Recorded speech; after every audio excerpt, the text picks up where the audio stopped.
بالله من الشيطان الرجيم. بسم الله الرحمن الرحيم. إن الذين كفروا وماتوا وهم كفار فلن يقبل من أحدهم ملء الأرض ذهبا ولو افتدى به أولئك لهم عذاب أليم وما لهم من ناصرين. وقال الله تبارك وتعالى واتقوا يوما لا تجزي نفس عن نفس شيئا ولا يقبل منها شفاعة ولا يؤخذ منها عدل ولا هم ينصرون. وقال الله تبارك وتعالى يوم لا ينفع مال ولا بنون. صدق الله العظيم. وعن أبي أمامة رضي الله تعالى عنه قال سأل رجل يا رسول الله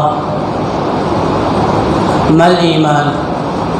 قال النبي صلى الله عليه وسلم إذا سرتك حسنتك وساءتك سيئتك فأنت مؤمن أو كما قال عليه الصلاة والسلام. قابل قدر مصلیان کرام، محترم بزرگوں، نوجوان دوستوں اور عزیز ساتھیوں، بار بار قرآن کریم میں اللہ تبارک و تعالی نے اس بات کو الگ الگ انداز میں بیان فرمایا ہے کہ جس طرح دنیاوی زندگی کی دار و مدار سانس پر ہے، اسی طرح اخروی زندگی کا دار و مدار ایمان پر ہے۔ کئی جگہ پر اللہ تبارک و تعالی نے اس مضمون کو الگ الگ طریقے پر بیان فرمایا کہ تمہاری زندگی سانس کے بغیر نہیں چل سکتی، سانس بند ہو جائے زندگی ختم ہو جاتی ہے۔ تو زندگی کا دار و مدار سانس پر ہے، سانس چل رہی ہے تو زندگی باقی ہے، اور سانس رک گئی تو زندگی ختم ہو گئی۔ اسی طرح آخرت کی زندگی کا معاملہ ہے کہ اگر آخرت کی زندگی چاہتے ہو تو اس کے لیے ایمان ضروری ہے۔ اسی کو میں نے یوں کہا کہ جس طرح زندگی کا دار و مدار سانس پر ہے، اسی طرح آخرت کا دار و مدار ایمان پر ہے۔ قرآن میں اللہ تبارک و تعالی نے فرمایا کہ جو آدمی ایمان کے ساتھ آئے گا، نیک اعمال کے ساتھ آئے گا، وہ کامیاب ہوگا۔ قد افلح من تزکى وذكر اسم ربه فصلى۔ تو جو آدمی ایمان کے ساتھ، اعمال کے ساتھ اللہ کی بارگاہ میں پہنچے گا، وہ کامیاب ہوگا۔ اور جو آدمی بغیر ایمان کے اللہ کے یہاں گیا، اس کے بارے میں قرآن کہتا ہے لا يموت فيها ولا يحيا۔ جہنم میں ڈالا جائے گا، اور جہنم ایسی جگہ ہے کہ وہاں نہ موت آئے گی اور نہ زندگی کا تصور ہوگا۔ موت اس لیے نہیں کہ آدمی زندہ ہے، عذاب کو محسوس کر رہا ہے، اور زندگی اس لیے اس کو نہیں کہہ سکتے کہ ایسی تکلیف ہوگی کہ اس تکلیف میں انسان کے لیے زندگی کا تصور ہی مشکل اور دشوار ہے۔ اسی کی تعبیر کی ہے قرآن نے لا يموت فيها ولا يحيا۔ جہنمی جہنم میں ایسی حالت میں ہوں گے کہ نہ اسے موت آئے گی اور نہ اس کو زندگی ہم کہہ سکتے ہیں، درمیان کسی کیفیت میں وہ جہنم میں پڑا رہے گا۔ تو بزرگوں، آج یہ کہہ رہا ہوں کہ ایمان آخرت کی کامیابی کے لیے نہایت ہی اہم ہے، نہایت ہی ضروری ہے، اور اتنی اہم ہے، اس قدر اہم ہے، میں نے گزشتہ جمعہ بات یہی ختم کی تھی کہ فتنوں کے زمانے کی نشاندہی آپ صلی اللہ علیہ وسلم نے فرمائی، اور فرمایا کہ ایمان کی حفاظت بہت ضروری ہے، ورنہ انسان اگر ایمان کی طرف سے بے توجہی برتے گا تو فتنوں میں مبتلا ہو کر کے اپنے ایمان کو کھو دے گا۔ یصبح مؤمنا ویمسی کافرا وَيُمْسِي مُؤْمِنًا وَيُصْبِحُ كَافِرًا۔ یہ حدیث شریف کے الفاظ ہیں کہ آدمی صبح ایمان کی حالت میں کرے گا، شام ہوتے ہوتے وہ ایمان سے خارج ہو جائے گا، اور شام ایمان کی حالت میں کرے گا، صبح جب اٹھے گا تو وہ کفر کی حالت میں ہوگا۔ يُصْبِحُ مُؤْمِنًا وَيُمْسِي كَافِرًا وَيُمْسِي مُؤْمِنًا وَيُصْبِحُ كَافِرًا۔ یہ کیفیت اللہ کے نبی صلی اللہ علیہ وسلم نے بیان فرمائی۔ اس لیے ایسے موقع پر جبکہ ہم لوگ ایمان کے تعلق سے نہایت ہی بے فکر ہوتے جا رہے ہیں، بار بار حرکت دی جانے کی کوشش کی جا رہی ہے، متوجہ کی جانے کی کوشش کی جا رہی ہے کہ خدا کے واسطے اپنے ایمان کی خبر لیتے رہیں، کہیں ایسا نہ ہو کہ ہم اس طرح کے اعمال میں ملوث ہو جائیں اور ہمارا ایمان ہمارے پاس سے چلا جائے اور ہمیں خبر تک نہ ہو۔ تو ایمان بڑی دولت ہے، نہایت ہی قیمتی دولت ہے، اور اتنی قیمتی دولت ہے کہ اس کے بارے میں ہم تصور بھی نہیں کر سکتے۔ شیخ سعدی رحمۃ اللہ علیہ بڑے بزرگ گزرے ہیں اور بڑے فارسی کے شاعر گزرے ہیں، ادیب گزرے ہیں۔ وہ کہتے ہیں کہ میں چھوٹا سا بچہ تھا، میرے والد نے مجھے ایک انگوٹھی لا کر کے دی، سونے کی یا چاندی کی۔ میں وہ پہن کر کے بچوں کے درمیان کھیل رہا تھا، ایک ٹھگ آیا اور اس نے مجھے پکڑا اور کہا کہ بیٹا یہ ہاتھ میں جو انگوٹھی پہنے ہو یہ مجھے دو گے؟ میں نے کہا کہ نہیں، میں نہیں دوں گا۔ تو اس نے اپنے جھولے میں سے گڑ نکالا اور گڑ نکال کر کے مجھے دیا، کہا بیٹا اسے لو، کھاؤ۔ میں نے اسے اپنی زبان پر رکھی تو گڑ کا ذائقہ میٹھا محسوس ہوا، مجھے اچھا لگا۔ اس نے اور نکال کر کے دی، کہا اپنے پاس بیٹا رکھو، اور انگوٹھی نکال کر کے تم اپنی زبان پر رکھو۔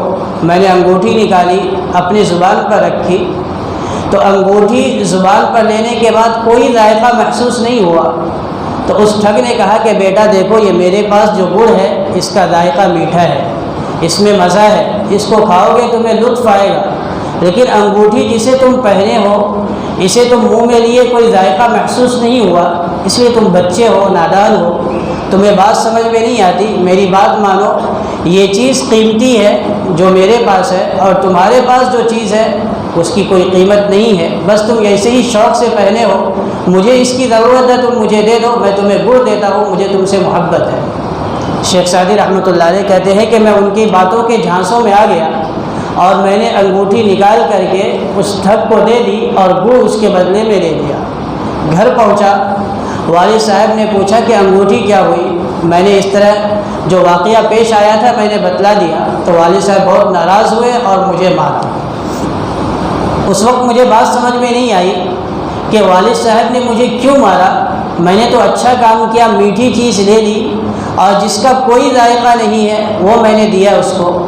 لیکن جب میں بڑا ہوا، آہستہ آہستہ شعور جاگا اور مجھے سمجھ آئی، تو میں نے یہ فیصلہ کیا اور میں نے یہ سمجھا اور میں نے یہ جانا کہ نہیں، اس انگوٹھی کی قیمت اس گڑ کے مقابلے میں کہیں زیادہ تھی، اس کے مقابلے میں اس کی کوئی اہمیت نہیں تھی۔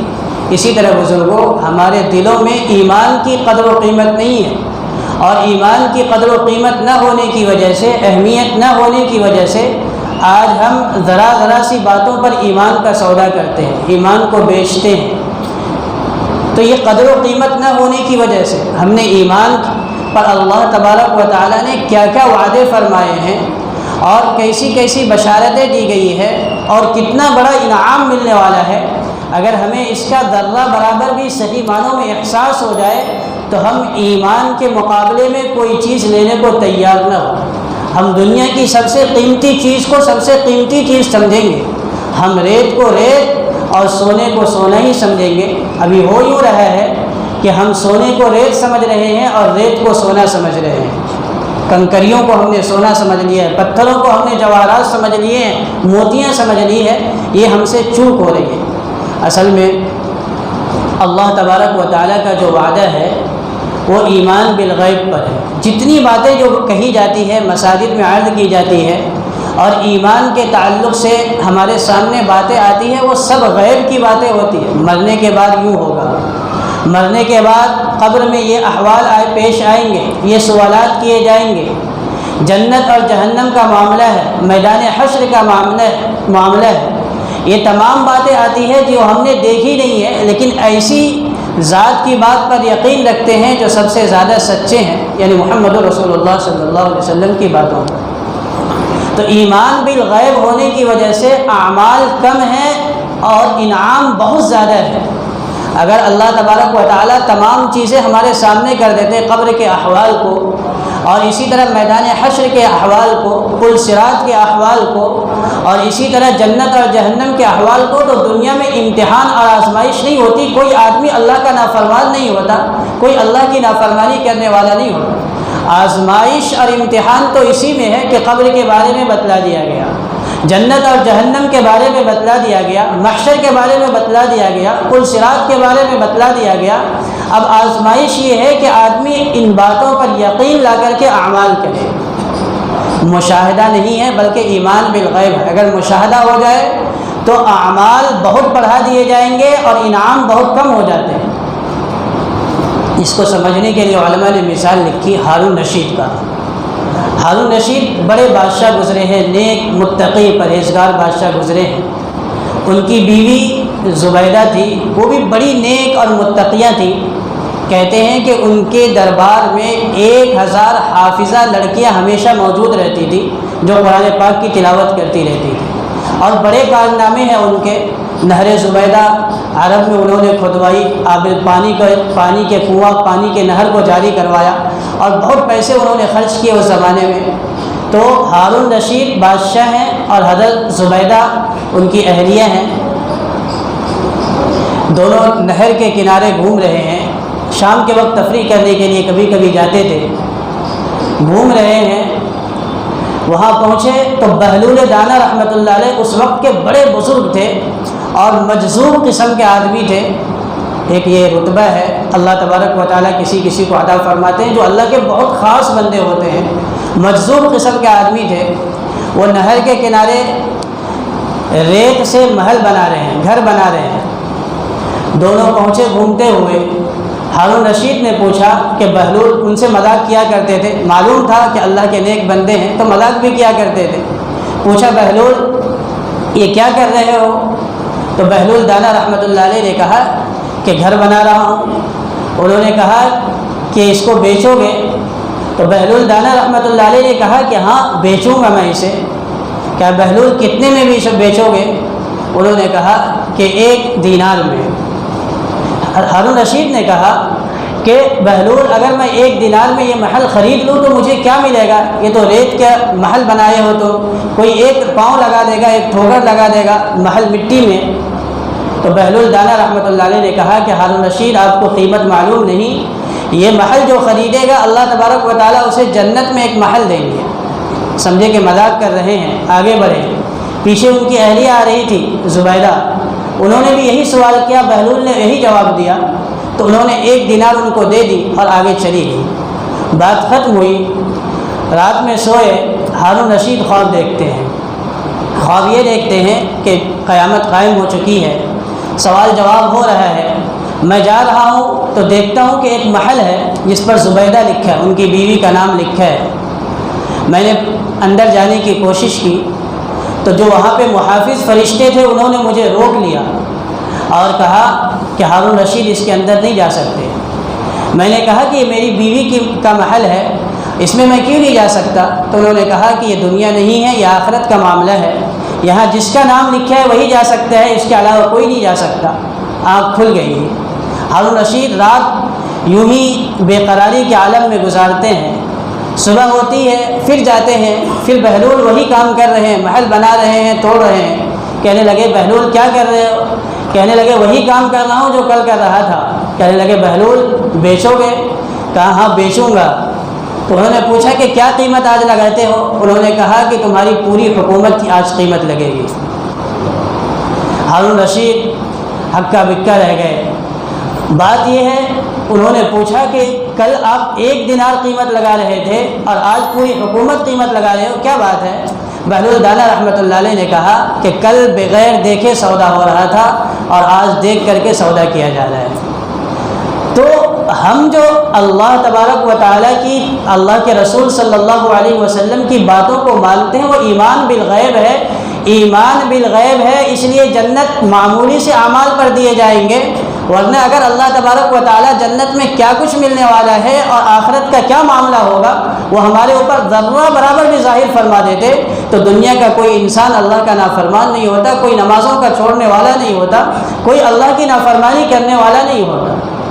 تو یہ ایمان اتنی قیمتی ہے، اللہ تبارک و تعالیٰ ایمان کی ہمیں قدر نصیب فرمائے۔ ایسی اہم ایمان اور اس قدر اہم ایمان، لیکن آدمی آخرت میں کامیاب اسی وقت ہوگا جب ایمان لے کر کے جائے گا۔ دنیا کا کوئی سہارا اور دنیا کی کوئی طاقت اس کے کام نہیں آ سکے گی کل قیامت کے دن، آخرت کے دن۔ قرآن میں صاف صاف اللہ تبارک و تعالیٰ نے سمجھایا، بتلایا کہ لوگوں کو دنیا کے اندر یہ بات ذہن میں ہوتی ہے کہ میں مالدار ہوں، میرے پاس پیسے ہیں، وہ جرم کرتا ہے تو اسے کوئی توجہ دلاتا ہے کہ دیکھو یہ گناہ مت کرو، یہ کرو گے تو قانون کی پکڑ میں آؤ گے، تو وہ کہتا ہے کہ میرے پاس پیسے ہیں، پولیس خرید لوں گا۔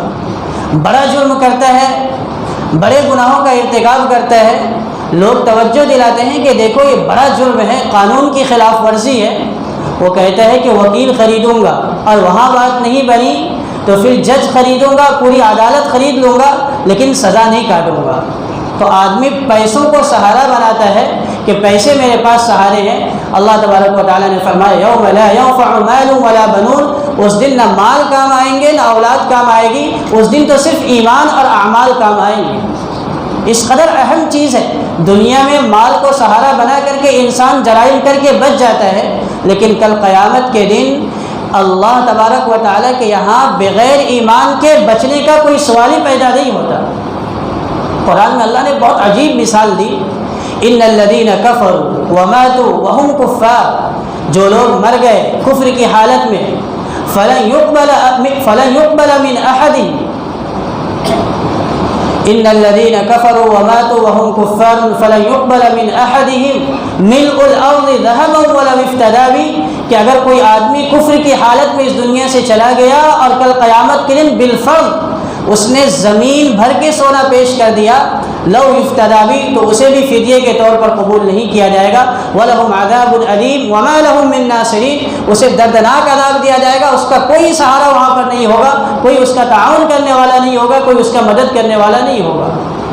قرآن نے جو تشبیہ استعمال کی ہے عجیب و غریب تشبیہ ہے، فرمایا ملء الارض ذهبا، اگر آدمی زمین بھر کے سونا دے دے، زمین پر کتنے پہاڑ ہیں، کتنے دریا اور سمندر ہیں، کتنی آبادیاں، کتنی بستیاں، کتنے شہر ہیں، اور کتنی زمین یوں ہی خالی ہے، جنگلات ہے وہاں پہ، فرمایا کہ مکمل زمین، جہاں پہاڑ ہو وہ بھی، جہاں سمندر ہو وہ بھی، جہاں انسان بستے ہوں وہ بھی، جو زمین خالی ہے وہ بھی، اس کو زمین کو آسمان تک بھر دیا جائے، پوری زمین کو اگر بالفرض، اور آدمی یہ چاہے گا ایمان لے کر کے نہیں جائے گا، اور یہ چاہے گا کہ کل قیامت کے دن اللہ تبارک و تعالیٰ کے یہاں سزا سے بچ جائے، لو یفتدی بہ ولہم عذاب علیم، اس کے فدیے کے طور پر زمین بھر کے سونا بھی بالفرض ہو، اگر وہ لے آئے تو قبول نہیں کیا جائے گا۔ کتنی سخت بات ہے۔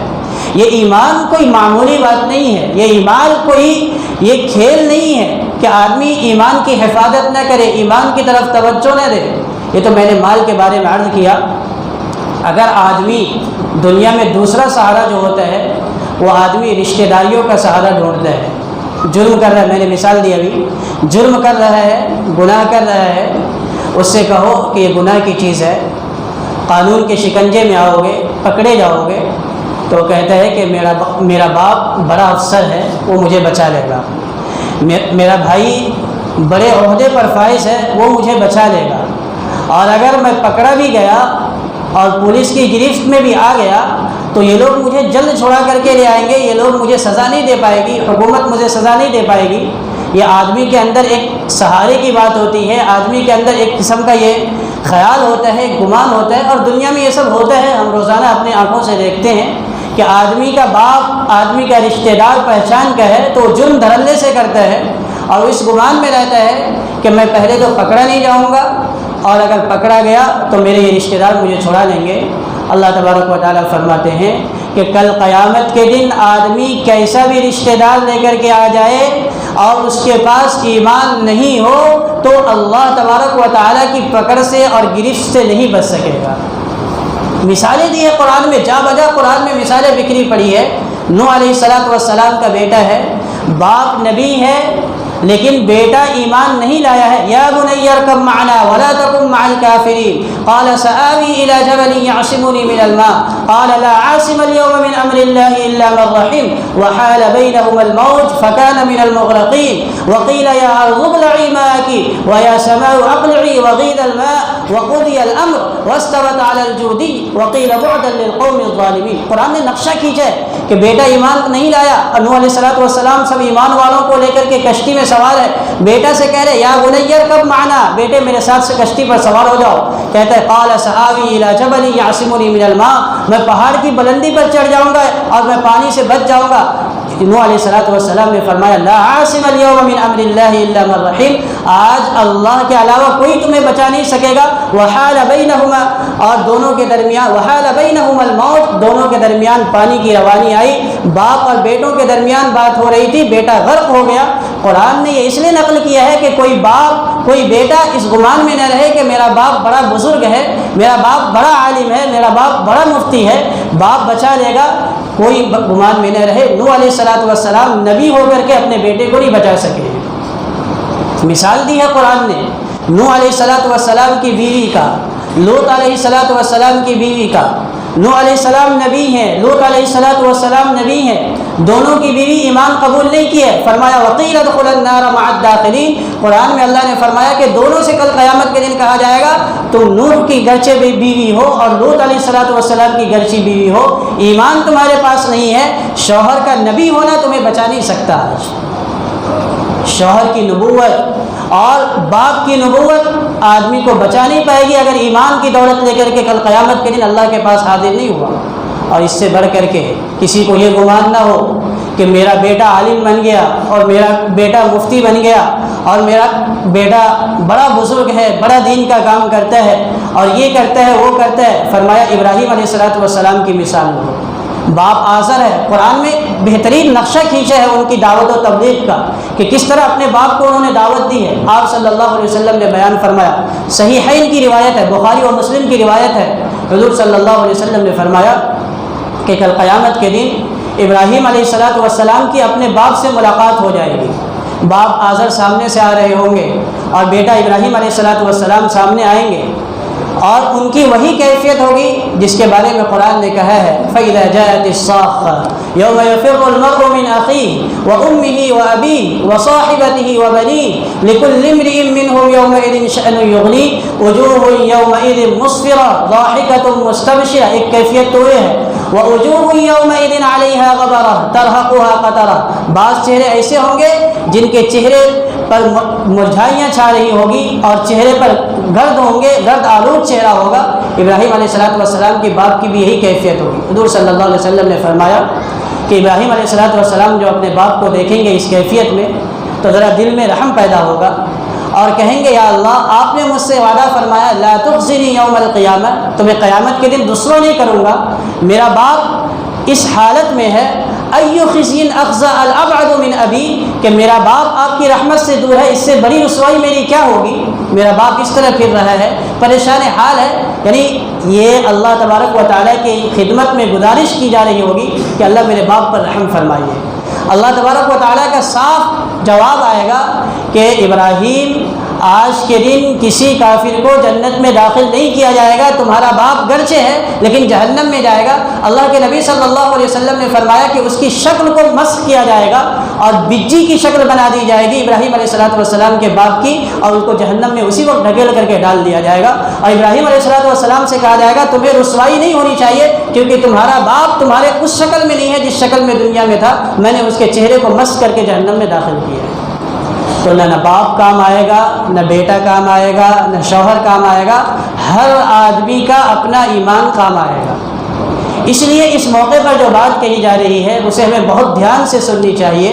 یہ میں جو باتیں عرض کر رہا ہوں, میں نے شروع میں بات عرض کی ہے کہ ہمارے پاس دنیاوی زندگی کے لیے جس طرح سانس کا سہارا ہے اور زندگی کا دار و مدار سانس پر ہے, اسی طرح آخرت کی زندگی کا دار و مدار ایمان پر ہے. ایمان لے کر کے ہم نہیں جا رہے ہیں, بالکل کامیاب نہیں ہو سکتے چاہے ہم کتنے بھی کچھ کر لیں اور کتنے بھی اچھے کام انجام لے لیں. ایمان کا بچا کر کے لے جانا نہایت ہی اہم اور ضروری ہے. میں نے سفیان ثوری رحمۃ اللہ علیہ کا واقعہ گزشتہ جمعہ سنایا تھا کہ مرنے کا وقت قریب آیا، شاگرد ہیں رو رہے ہیں۔ شاگرد نے پوچھا آپ کیوں روتے ہیں؟ کہنے لگے کہ کیا آپ سے کوئی چھونا ہو گیا ہے؟ کہنے لگے ایک گندم کا دانہ اٹھایا اور کہنے لگے کہ گندم کے برابر بھی میں نے جان بوجھ کر کے اپنے رب کی نافرمانی نہیں کی ہے۔ تو لوگ شاگرد نے پوچھا پھر آپ کیوں روتے ہیں؟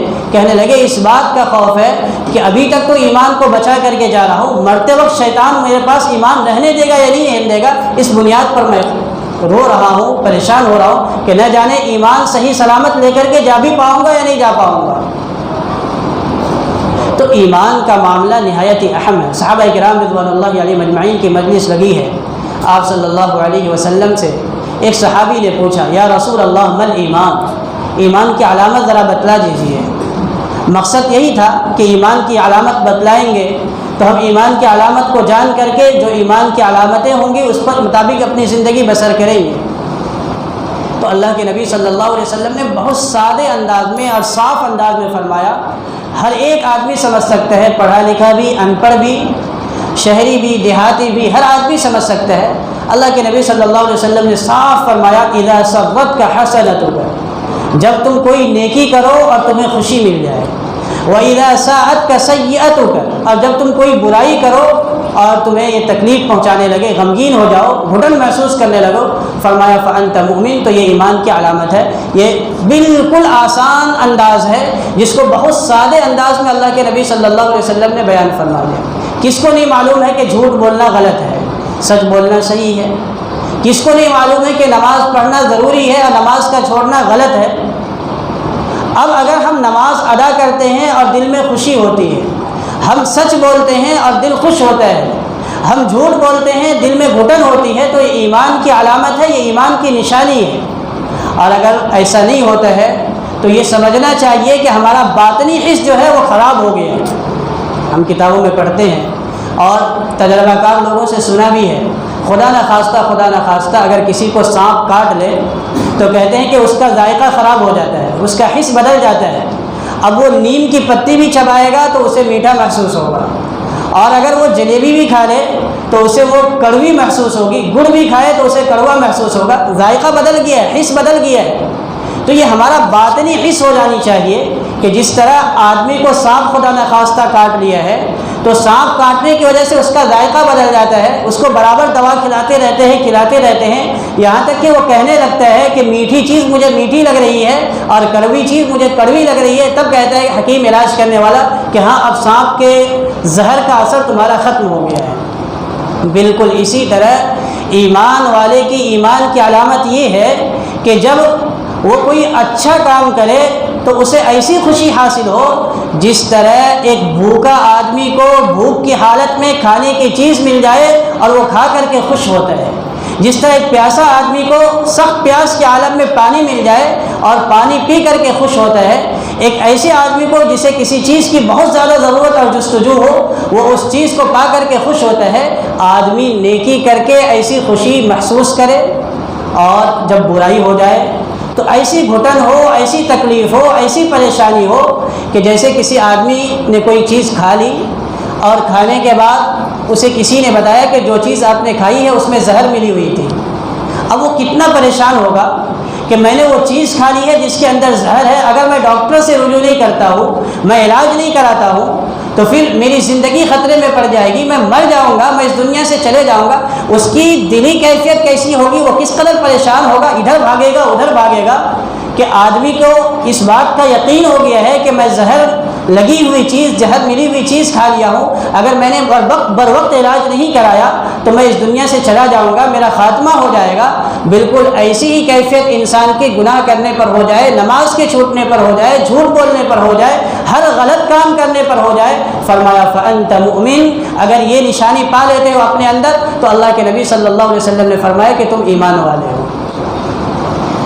آخری بات عرض کروں، ابھی ایمان کی سلسلے میں یہ باتیں عرض کی جا رہی ہے کہ اگر اچھا کام کرنے سے ہمیں خوشی حاصل ہو اور برا کام ہم جب کریں تو ہمیں گھٹن محسوس ہونے لگے، کیا ہمارے اندر یہ بات پائی جاتی ہے؟ ہر آدمی محاسبہ کرے، کچھ دیر کے لیے آنکھ بند کرے، کچھ دیر کے لیے دنیا کی فکروں کو پیچھے چھوڑے اور سوچے کہ اس حدیث کی روشنی میں میری زندگی ہے کہ جب کوئی اچھا کام ہوتا ہے تو مجھے خوشی ہوتی ہے، اور جب کوئی غلط کام ہوتا ہے مجھ سے تو میں تکلیف میں مبتلا ہو جاتا ہوں، مجھے گھٹن محسوس ہونے لگتی ہے۔ ابھی غیروں کا تہوار گزرا اور ہمارے ایمان والے بھائی، مہاراشٹر کے اندر 2 مسجدیں ایسی پائی گئی جس مسجد کے اندر بت کو ممبر کے اوپر رکھ کر کے ان کی پوجا کی گئی۔ یہ ہمارے ایمان کی کیفیت بنی ہوئی ہے، کوئی فکر نہیں، کوئی احساس نہیں۔ ہماری گھر کی عورتیں، وہ لوگ رات میں ناچنا شروع کرتے ہیں، لڑکیاں ناچتی ہیں اور گانے بجائے جاتے ہیں۔ ہمارے مسلمان گھر کی عورتیں اپنی بچیوں کو، نوجوان بچیوں کو، قریب البلوغ بچیاں ہیں یا بالغ ہونے والی بچیاں ہیں، ان بچیوں کو تیار کرتی ہے رات کے 10 بجنے کے بعد اور کہتی ہے کہ چلو فلاں جگہ کیا کھیلا جا رہا ہے، ناچ گانا ہو رہا ہے، وہاں کھیل رہے ہیں، تم بھی چلو۔ بیٹی کو نچوا رہی ہے وہاں پہ، اور ماں وہاں کھڑی ہو کر کے دیکھ رہی ہے اور ذرا بھی دل میں گھٹن محسوس نہیں۔ گھٹن کیسی؟ وہ تو خوشی محسوس کر رہی ہے، فخریہ طور پر آ کر کے بیان کر رہی ہے کہ میں اپنی بیٹی کو لے گئی تھی ناچنے کے لیے، وہ ناچی اور میں دیکھ رہی تھی۔ یہ ہماری ایمان کی کیفیت بنی۔ کہاں ہم ایمان کی سطح پر پہنچے ہوئے ہیں؟ یہ اس وقت کی بات کی جا رہی ہے جو ابھی 2-3 دن پہلے ختم ہوا ان کا تہوار، اور اس میں ہمارے گھر کے عورتوں کی یہ کیفیت بنی، اور عورتیں ہی کیا، مرد حضرات بھی جا کر کے ان کے پروگرام میں شرکت کر رہے ہیں۔ لوگ ان کے پروگراموں کے فوٹو نکال رہے ہیں، ان کے بتوں کے پاس جا کر کے کھڑے ہو رہے ہیں، شال اپنے اوپر اوڑھ رہے ہیں اور نہ جانے کیسی کیسی حرکتیں کر رہے ہیں، اپنے موبائلوں کے ذریعے سے ان کی تصویریں کھینچ کر کے فخر کے طور پر اپنے موبائلوں پر لگا رہے ہیں۔ ہمارا ایمان کا جنازہ نہیں نکلا تو کیا ہوا؟ ہم کب تک ایمان کے سلسلے میں اس قدر بے حس رہیں گے؟ کب ایمان کے سلسلے میں ہمارا حس بیدار نہیں ہوگا کہ ہمیں سانپ نے ڈس لیا ہے، کہ ہمیں کڑوا پن کا اور میٹھا پن کا احساس نہیں ہوتا؟ ہمارا حس خراب ہو گیا ہے، ہمارا ذائقہ بدل گیا ہے۔ کب تک توجہ دلائی جائے گی؟ کب تک ممبروں سے شور مچایا جائے گا؟ کب تک اجتماعات کیے جائیں گے؟ کب ہمارے دلوں کے اندر خود بخود یہ فیصلہ کرنے کی طاقت پیدا نہیں ہوگی کہ یہ چیز صحیح ہے، یہ کر کے مجھے خوشی حاصل ہو رہی ہے، اور یہ چیز غلط ہے، یہاں جاؤں گا بھی تو میرے ایمان کو خطرہ ہے، میں نہیں جا سکتا۔ بزرگوں، اس طرف توجہ کرنے کی ضرورت ہے۔ اور دنیا کے جو حالات چل رہے ہیں، گزشتہ 2 ہفتے میں نے آپ کے سامنے باتیں بھی عرض کی۔ ایک طرف تو ہمارے ایمان کی یہ کیفیت ہے، اور دوسری طرف وہاں بچے ہیں، ان بچوں سے سوال کیا جا رہا ہے بیت المقدس کے پاس، مسجد اقصیٰ کے پاس، کہ آپ بڑے ہو کر کے کیا بنو گے؟ تو بچے کہہ رہے ہیں کہ ہم بڑے نہیں ہوتے، ہم بڑے ہونے سے پہلے شہید کر دیے جاتے ہیں۔ ان کا یہ ایمان ہے۔ چھوٹی سی بچی ہے 3 سال 4 سال کی، اس سے کوئی رپورٹر پوچھ رہا ہے کہ بیٹا آپ کو بھوک لگی ہے؟ تو روتے ہوئے کہتی ہے کہ ہاں انکل مجھے بھوک لگی ہے، 4 دن سے کچھ کھانے کو نہیں ملا، میں اللہ سے دعا کرتی ہوں آپ بھی کیجئے کہ مجھے اللہ تبارک و تعالیٰ شہادت کی موت دے دے، میں اللہ کے یہاں جا کر کے کھانا کھاؤں گا۔